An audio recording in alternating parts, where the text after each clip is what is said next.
আজ আমরা একটা বেশ অদ্ভুত অভিজ্ঞতার গভীরে যাব। সময়টা ছিল যখন চারদিকে বেশ খরা চলছে, বুঝলেন?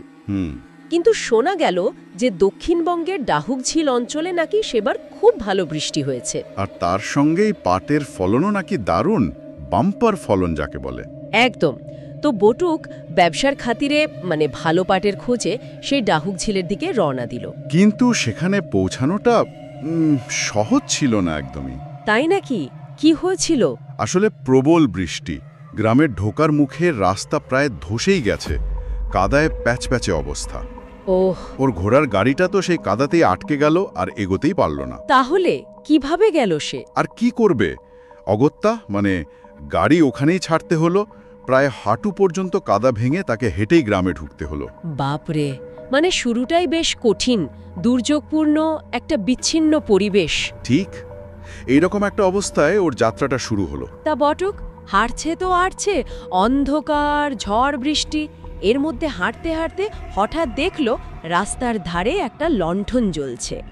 ওই অবস্থায় একটু আলো দেখা তো অনেক কিছু। হ্যাঁ, যেন একটু ভরসা পেল। কাছে গিয়ে দেখলো একটা ছোট্ট চায়ের দোকান। যাক, তাও ভালো। সে তো প্রায় হাঁফ ছেড়ে বাঁচল। দেখে এক বৃদ্ধ সেখানে বসে চা বিক্রি করছেন।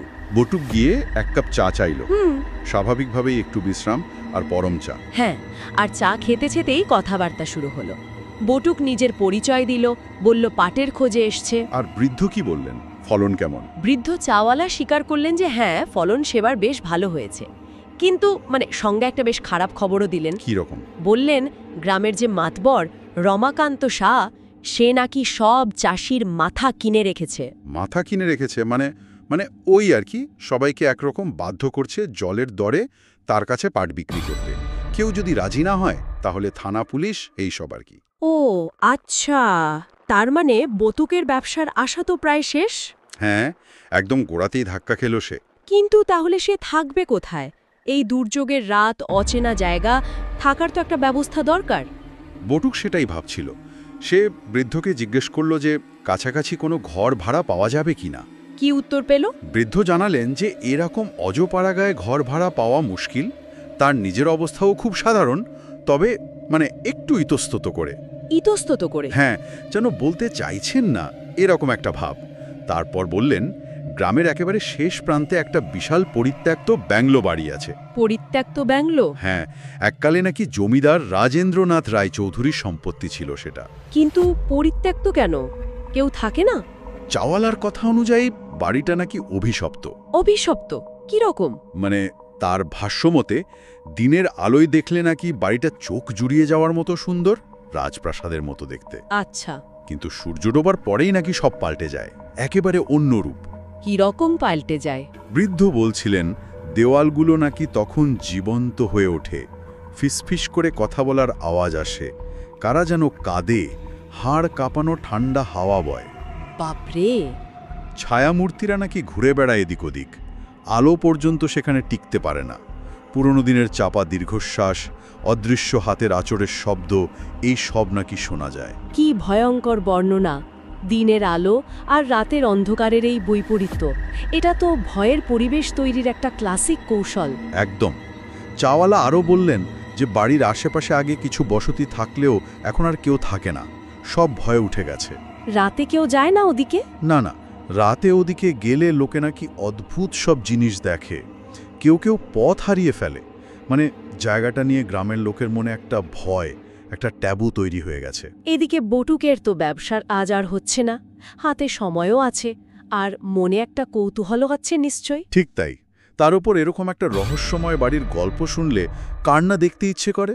সে ভাবল যখন এসেই পড়েছে তখন দেখাই যাক না ব্যাপারটা কি। সে কি তাহলে গেল ওদিকে? হ্যাঁ, বৃদ্ধকে কিছু পয়সা দিয়ে বাড়ির রাস্তাটা জেনে নিল। একটা পুরনো বটগাছ আছে, তার পাশ দিয়ে বাঁ দিকে একটা সরু পথ ধরে এগোতে হবে। এই সিদ্ধান্তটাই কিন্তু বটুককে একটা অন্যরকম অভিজ্ঞতার দিকে ঠেলে দিল, তাই না? একদম।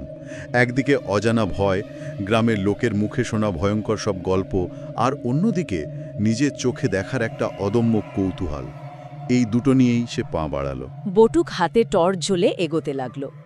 চারদিক মিশমিশে অন্ধকার, তার উপর ঝোড়ো হাওয়া বইছে, বৃষ্টি পড়ছে। থেকে থেকে বাজ পড়ছে। বিদ্যুতের ঝলকানিতেই যা একটু পথ দেখা যাচ্ছে, কাদায় পা ডুবে যাচ্ছে বারবার। পরিবেশটাই যেন কেমন একটা অশুভ কিছুর ইঙ্গিত দিচ্ছে, তাই না? হ্যাঁ, একদম। মিনিট 10 এই রকম ভয়ঙ্কর পথ চলার পর বিদ্যুতের একটা তীব্র ঝলকানিতে সে প্রথমবার বাড়িটা দেখতে পেল। কেমন দেখতে? বিশাল একটা কাঠামো, কিন্তু ভাঙাচোরা। আগাছায় ঢেকে গেছে চারপাশ, দেওয়ালগুলো শ্যাওলা ধরে কেমন যেন কালচে। রাতের অন্ধকারে মনে হচ্ছে যেন একটা বিশাল প্রেত মূর্তি দাঁড়িয়ে আছে। উফ, গা ছমছমে ব্যাপার। তার উপর বাজ পড়ার শব্দে মনে হচ্ছে যেন বাড়িটা থরথর করে কেঁপে উঠছে। কিন্তু এত সব ভয়ঙ্কর বর্ণনার মাঝেও বতুক একটা আশ্চর্য জিনিস লক্ষ্য করল। কি সেটা? সে দেখল দোতলার একটা ঘরের জানালায় টিমটিম করে একটা আলো জ্বলছে। মনে হলো যেন হ্যারিকেনের আলো। আলো জ্বলছে পরিত্যক্ত বাড়িতে? শুধু তাই নয়, সেই জানালার কাচের উপর আবসা একটা মানুষের ছায়াও যেন নড়াচড়া করতে দেখল সে। এটা কি করে সম্ভব? চাওয়ালা যে বলল কেউ থাকে না, অভিশপ্ত বাড়ি। ঠিক এখানেই প্রথম প্রশ্নটা জাগে। গ্রামের লোকের এতদিনের ভয়, এত জনশ্রুতি, আর তার ঠিক বিপরীতে এই আলোর উপস্থিতি, কোনটা সত্যি? বটুকের মনেও নিশ্চয়ই খটকা লাগলো। হ্যাঁ, ওর মনে হলো হয়তো চাওয়ালা সবটা জানে না, অথবা কেউ হয়তো সত্যি বাড়িটা দেখাশোনার জন্য আছে। গুজব তো অনেক সময় একটু অতিরঞ্জিত হয়, তাই না? তা ঠিক, অনেক সময় লোকে ভয়ে বাড়িও বলে। এই যুক্তিতে ভর করে সে একটু সাহস পেল, এগিয়ে গেল। বাড়ির যে ভাঙা লোহার গেটটা ছিল সেটা ঠেলে ভেতরে ঢুকলো। ভেতরে ঢুকে পড়ল একা একা? হ্যাঁ। আগাছায় ঢাকা একটা নুড়ি বিছানো পথ পেরিয়ে সে বিশাল কাঠের দরজার সামনে গিয়ে দাঁড়ালো। তারপর দরজায় কড়া নাড়ল, গলা তুলে জানতে চাইল ভেতরে কেউ আছে কিনা। কেউ সাড়া দিল? আশ্চর্য ব্যাপার হলো, হ্যাঁ, ভেতর থেকে সত্যিই একজন মানুষের গলার স্বর শোনা গেল। তারপর দরজাটাও খুলে গেল। কে খুলল? দরজার ওপাশে দাঁড়িয়ে একজন ভদ্রলোক, পরনে ধুতি পাঞ্জাবি, চোখে মোটা ফ্রেমের চশমা, চেহারায় একটা সম্ভ্রান্ত ছাপ আছে। বটুক তো অবাক। বটুক কি বলল? বটুক প্রথমে একটু হকচকিয়ে গেলেও নিজেকে সামলে নিয়ে নিজের পরিচয় দিল। তারপর এই দুর্যোগের রাতে আশ্রয়ের জন্য তার অসহায় অবস্থার কথা বলল। একটু থাকার ব্যবস্থা যদি হয় সে ভাড়াও দিতে রাজি আছে। লোকটি কি বললেন? রাজি হলেন? লোকটি খুব শান্তভাবে মৃদু হাসলেন, নিজের পরিচয় দিলেন ফণীভূষণ রয়। ফণীভূষণ রয়? হ্যাঁ, তিনি জানালেন যে তিনি আসলে বাড়ির মালিক নন। বাড়িটা বিক্রি হবে, তাই সম্পত্তির দেখাশোনা আর হিসেবপত্র করার জন্য তিনি কয়েকদিনের জন্য এখানে এসেছেন। ও, তাহলে এই ব্যাপার। আর গ্রামের লোকজনের ওইসব ভয়ের গল্পগুলোকে তিনি একেবারে হেসে উড়িয়ে দিলেন। বললেন ওসব নাকি নীরেন ঘোষাল বলে আর একজন মাতব্বরের রটনা। নীরেন ঘোষাল? সে কে? ফণীভূষণের মতে সেই নীরেন ঘোষাল সম্ভবত সম্পত্তিটা খুব কম দামে হাতাতে চায়, তাই এসব ভুতুড়ে গল্প রটিয়ে রেখেছে যাতে ভয়ে কেউ বাড়ির কাছে না ঘেঁষে। ফণীভূষণের এই ব্যাখ্যাটা কিন্তু বেশ যুক্তিসঙ্গত লাগছে। মানে এরকম তো হতেই পারে। হ্যাঁ, বটুকের কাছেও তাই মনে হলো। আর লোকটির ব্যবহারও অত্যন্ত ভদ্র। তার কথায়, তার চেহারায় এমন কিছু ছিল যা বটুককে বেশ আশ্বস্ত করল। আগের সেই ভয়টা অনেকটাই কেটে গেল। তাহলে তো বটুক নিশ্চিন্ত হলো কিছুটা। হ্যাঁ, আপাত দৃষ্টিতে তো সবকিছুই স্বাভাবিক মনে হচ্ছে তখন। ফণীভূষণ বটুককে শুধু আশ্রয়ই দিলেন না, অতিথি হিসেবে ভেতরেও ডেকে নিলেন। ভাড়ার কথাও আর বললেন না। বটুকের মনে হলো, যাক, বাঁচা গেল। এত ভয় পাওয়ার হয়তো কারণ ছিল না। বাড়ির ভেতরে ঢুকলো বটুক। ভেতরটা কেমন ছিল? বাইরে থেকে তো ভাঙাচোরা লাগছিল। বাইরে থেকে যতটা জীর্ণ মনে হয়েছিল, ভেতরটা ততটা নয়। মানে জিনিসপত্র পুরনো, ধুলো জমেছে জায়গায় জায়গায়, কিন্তু দেখলেই বোঝা যায় একটালে খুব শৌখিনভাবে সাজানো ছিল। কি রকম জিনিসপত্র? বিশাল একটা পুরনো কাঠের সিন্দুক দেখল, খুব সুন্দর কাঁচ করা চেয়ার টেবিল, সিলিংটা বেশ উঁচু, সেখান থেকে একটা ঝাড় লণ্ঠন ঝুলছে, যদিও সেটা জ্বলছে না। দেওয়ালে কয়েকটা পুরনো অয়েল পেন্টিংও টাঙানো। সব মিলিয়ে একটা পুরনো জমিদার বাড়ির মেজাজ আর কি। পর্দাগুলো বাতাসে একটু একটু দুলছে। ফণীভূষণ লোকটা কেমন? বেশ অমায়িক মনে হলো। নিজে হাতে কেতলিতে করে গরম চা বানিয়ে নিয়ে এলেন। আচ্ছা। চা খেতে খেতে দুজনের মধ্যে বেশ আলাপ জমে উঠল। ফণীভূষণ জানালেন যে এই নির্জন বাড়িতে একা একা তারও সময় কাটছিল না। বটুকের আসাতে ভালোই হয়েছে, একজন সঙ্গী পাওয়া গেল। বটুকও নিশ্চয়ই নিজের কথা বলল। হ্যাঁ, বটুকও তার ব্যবসার মন্দার কথা, কিভাবে এখানে এসে আটকে পড়ল সেসব বলল। বেশ একটা সহজ স্বাভাবিক পরিবেশ তৈরি হলো। কিন্তু এই স্বাভাবিকতার মধ্যেই বটুকের চোখ ঘরের একটা কোণে আটকে গেল। কোণে কি ছিল সেখানে? সেখানে দেওয়াল ঘেঁষে দাঁড় করানো ছিল একটা কাঠের পুতুল। কাঠের পুতুল? হ্যাঁ, কিন্তু সে যেমন তেমন পুতুল নয়, প্রায় মানুষের সমান উঁচু। হ্যাঁ, মানুষের সমান উঁচু। হ্যাঁ, পরনে পুরনো দিনের নকশার একটা শাড়ি, গলায় হাতে মানানসই গয়না, মুখের আদল, গায়ের রং, চোখের দৃষ্টি সবকিছু এতটাই নিখুঁত, মানে হঠাৎ দেখলে মনে হবে যেন কোনো জীবন্ত মানুষ দাঁড়িয়ে আছে। বাপরে, একটা পরিত্যক্ত কথিত ভুতুরে বাড়িতে এরকম একটা জীবন্ত দেখতে পুতুল, এটা তো একটু অদ্ভুত। বটুকের মনেও খটকা লাগলো, কৌতূহল হলো। সে ফণিভূষণকে জিজ্ঞেস করলো পুতুলটার ব্যাপারে। ফণিভূষণ কি বলল? সে জানে কিছু? ফণিভূষণ জানালেন তিনি যখনই বাড়িতে এসেছেন তখন থেকেই পুতুলটা ওখানেই ওভাবে দাঁড় করানো আছে। কে বানিয়েছে বা কবেকার জিনিস সেসব তিনি কিছুই জানেন না। কিছুই না? না, তবে তিনি পুতুলটার কারিগরির খুব প্রশংসা করলেন। বললেন যে বানিয়েছে সে নিঃসন্দেহে একজন উঁচু দরের শিল্পী। তারপর? এরপর তারা দুজনে পুতুলটার কাছে গেল ভালো করে দেখার জন্য। হারিকেনের আলো নিয়ে গেল কাছে। কাছ থেকে দেখতে কেমন লাগলো? কাছ থেকে পুতুলটাকে আরও অদ্ভুত লাগলো বটুকের। কাঠের শরীরে যেন মনে হচ্ছে প্রাণের স্পন্দন। চোখ দুটো কাঁচের নয়, মনে হচ্ছে যেন সত্যি ওর দিকে তাকিয়ে আছে। পলক পড়ছে না, কিন্তু দৃষ্টিটা স্থির। ঠোঁটের কোণে যেন একটা আবছা রহস্যময় হাসি লেগে আছে। শুনতে কেমন লাগছে? বটুকের কেমন যেন একটা অস্বস্তি হতে শুরু করলো। একদিকে যেমন মুগ্ধ হচ্ছে কারিগরি দেখে, তেমনই একটা সূক্ষ্ম ভয়ও কাজ করছে ভেতরে। ওর মনে হচ্ছিল পুতুলটা যেন এক্ষুনি নড়ে উঠবে বা কথা বলে উঠবে। পরিস্থিতিটা বেশ রহস্যময় হয়ে উঠছে আস্তে আস্তে। হ্যাঁ, এরপর রাতের খাবারের ব্যবস্থা হলো। ফণিভূষণই জোগাড় করে আনলেন। খুব সাধারণ খাবার যদিও, ডাল, আলু ভাতে, শুকনো লঙ্কা পোড়া দিয়ে গরম ভাত। কিন্তু বটুকের নিশ্চয়ই খুব খিদে পেয়েছিল। হ্যাঁ, খিদে আর সারাদিনের ক্লান্তিতে বুটুকের কাছে ওই খাবারই অমৃত মনে হলো। খেদে শরীরটা একদম ছেড়ে দিয়েছিল। শোয়ার ব্যবস্থা কোথায় হলো? ফণিভূষণ পাশের একটা ঘরে বটুকে শোয়ার ব্যবস্থা করে দিলেন। একটা তোশক, বালিশ, চাদর পেতে দিলেন। জিনিসপত্র বেশ পুরনো হলেও পরিষ্কারই ছিল। কিন্তু এই পরিবেশে ঘুম আসা কি সহজ? সেটাই, ঘুম কি আর সহজে আসে? বাইরে তখন প্রকৃতি যেন একেবারে তাণ্ডব শুরু করেছে। ঝড়ের দাপট, বৃষ্টির শব্দে কান পাতা যাচ্ছে না। উফ! বটুকের একটু তন্দ্রা মতো এসেছিল, কিন্তু খোলা জানলা দিয়ে সপাটে বৃষ্টির ছাঁট এসে মুখে লাগায় সেটা চেটে গেল। সে উঠল জানলাটা বন্ধ করতে। তারপর? আর ঠিক তখনই জানলার কাছে দাঁড়াতেই বিদ্যুতের একটা জোরালো ঝলকানি হলো। আর সেই আলোয় তার চোখ চলে গেল বাইরের বাগানের দিকে। বাগানে কি দেখল?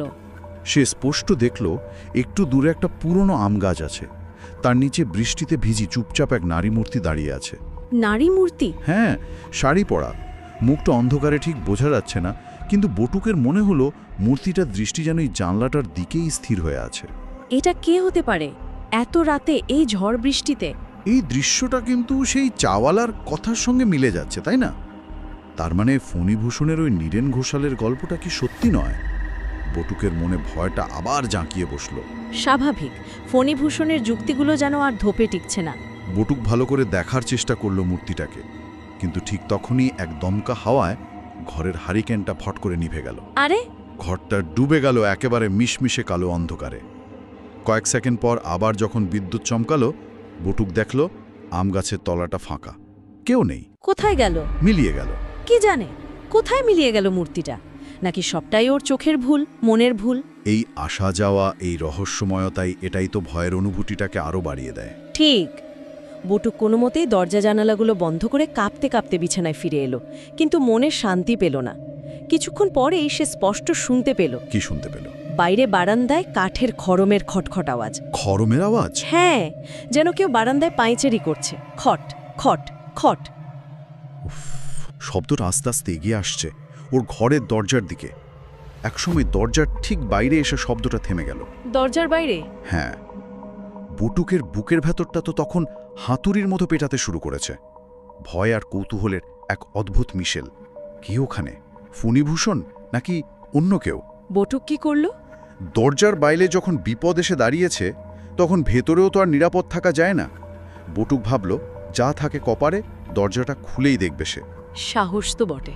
সাহস করে যেই বিছানা ছেড়ে নামতে যাবে, ঠিক সেই সময় আবার বিদ্যুৎ চমকালো, খুব জোরে। আর সেই আলোয় সে যা দেখল, তাতে তার রক্ত যেন জল হয়ে গেল। কি দেখল? দেখল দরজার বাইরে নয়, বন্ধ দরজার এপাশে তার নিজের ঘরের ভেতরেই দরজার সামনে এক মিশকালো নারী ছায়ামূর্তি দাঁড়িয়ে আছে। ঘরের ভেতরে? হ্যাঁ, তার কোনো স্পষ্ট অবয়ব নেই, শুধু একটা আবছা অন্ধকার সিলুয়েট। বাইরের বিপদ এখন ঘরের ভেতরে, পালানোর তো আর কোনো পথ নেই। বটুকের চিৎকার করার শক্তিও যেন লোপ পেয়েছে, সে ভয়ে একেবারে পাথর হয়ে গেছে। ঠিক সেই সময় ঘরের অন্ধকার কোণ থেকে ফণিভূষণের গলা ভেসে এলো। ফণিভূষণ? সে কখন ঢুকলো? সেটাই তো প্রশ্ন। কিন্তু এখন ফণিভূষণ গলার স্বরটা কেমন যেন মাতালদের মতো জড়িয়ে যাচ্ছে, বিকৃত শোনাচ্ছে। সে বটুককে শান্ত হতে বলল, ভয় পেতে বারণ করল। বটুক তো আরো ভয় পেয়ে গেল নিশ্চয়ই। সে কাঁপা কাঁপা গলায় প্রশ্ন করল, ফণিভূষণ কখন কিভাবেই ঘরে ঢুকলো, আর দরজার কাছে ওটা কে? সে ফণিভূষণকে অনুনয় করে বলল তাকে ভয় না দেখাতে। ফণিভূষণ কি বলল? উত্তরে ফণিভূষণ এমন এক অট্ট হাসি হেসে উঠল। সে হাসি মানুষের হাসি নয়, যেন কোনো পিশাচ উল্লাস করছে। বাপরে! হাসি থামিয়ে সে বলল, ভয় দেখাচ্ছি না তো, তোমাকে একটা গল্প শোনাবো। 50 বছর আগের গল্প, এই বাড়ির গল্প। 50 বছর আগের গল্প? এইবার তাহলে আসল রহস্যটা জানা যাবে। হ্যাঁ, ফণিভূষণের ওই ভদ্রতার মুখোশটা এবার খুলে পড়ছে। তার আসল রূপটা কি সেটা এবার প্রকাশ পাবে। কি গল্প শোনালো সে? ফণিভূষণ বলতে শুরু করলো এক পুতুল শিল্পীর গল্প। সেই শিল্পী নাকি এই গ্রামেই থাকতো এক সময়। তার হাতের কাজ ছিল অসাধারণ, কিন্তু সে ছিল ভয়ঙ্কর অহংকারী, দাম্ভিক। আচ্ছা। জমিদার রাজেন্দ্রনাথ রায়চৌধুরী, মানে এই বাড়ির মালিক, একদিন তাকে ডেকে পাঠালেন। ফরমাশ দিলেন তার একমাত্র মেয়ের হুবহু একটা কাঠের পুতুল বানিয়ে দিতে হবে। যদি পারে তাহলে মোটা বকশিশ দেবেন। জমিদার কন্যার পুতুল? হ্যাঁ। শিল্পী কাজ শুরু করলো। দিনরাত এক করে সে চেষ্টা করতে লাগলো, কিন্তু কিছুতেই যেন জমিদারের মেয়ের মুখের সেই আসল লাবণ্য, চোখের সেই দীপ্তি, সেটা পুতুলের মধ্যে ফুটিয়ে তুলতে পারছিল না। কাজটা কঠিন নিশ্চয়ই। হ্যাঁ। এদিকে সময় পেরিয়ে যাচ্ছে, জমিদার তাগাদা দিচ্ছেন। শিল্পী ভয়ে আর হতাশায় প্রায় দিশে হারা হয়ে পড়ল।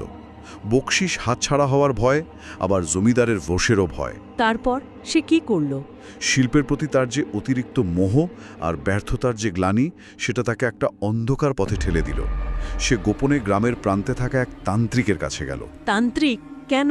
তান্ত্রিক তাকে শেখালো এক ভয়ঙ্কর মারণী বিদ্যার কথা। মারণ বিদ্যা? হ্যাঁ, যার সাহায্যে নাকি জীবন্ত মানুষের আত্মাকে টেনে এনে একটা জড় বস্তুর মধ্যে, যেমন ধরো কাঠের পুতুল, তার মধ্যে বন্দি করা যায়। কি সাংঘাতিক! মানে সে... হ্যাঁ, সেই শিল্পী সুযোগ ঘুরছিল। একদিন সন্ধে সে দেখল জমিদার কন্যা বাগানে একা একা ঘুরছে।